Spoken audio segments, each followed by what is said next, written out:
আল্লাহ পাকের আরশে আজিমের নিকট, আল্লাহ পাকের দরবারে যে নিকটবর্তী ফেরেশতাগণ রয়েছেন, মালায়েকা মুকাররাবিন রয়েছেন, তাদের সামনে নবী করিম সাল্লাল্লাহু আলাইহি সাল্লামের ভালো আলোচনা, নবী সাল্লাল্লাহু আলাইহি সাল্লামের কথা উল্লেখ করা। আল্লাহ পাক তার দরবারে প্রিয় নবী সাল্লাল্লাহু আলাইহি সাল্লামের কথা ফেরেশতাগণের সামনে উল্লেখ করেন, প্রশংসামূলক। এ হচ্ছে এর অর্থ।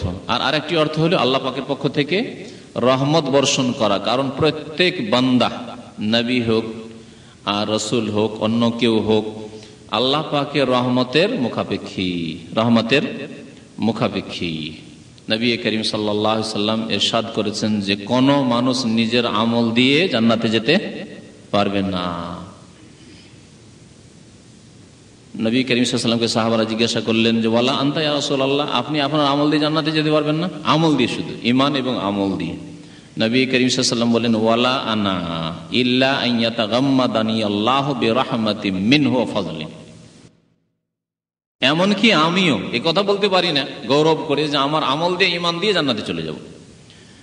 তবে ঈমান আমল আল্লাহ পাকের রহমতের মাধ্যম।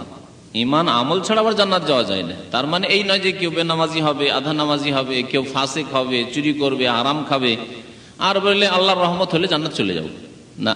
আল্লাহর রহমত কার জন্য হবে? মুমিন এবং সৎকর্মশীল, ঈমান এবং যারা সৎ আমল করেছে তাদের জন্য।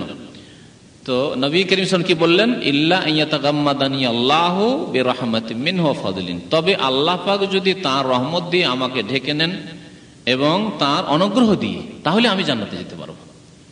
এবং সবচাইতে বেশি আল্লাহ পাকের রহমতের হকদার রাসূলুল্লাহ সাল্লাল্লাহু আলাইহি ওয়াসাল্লাম।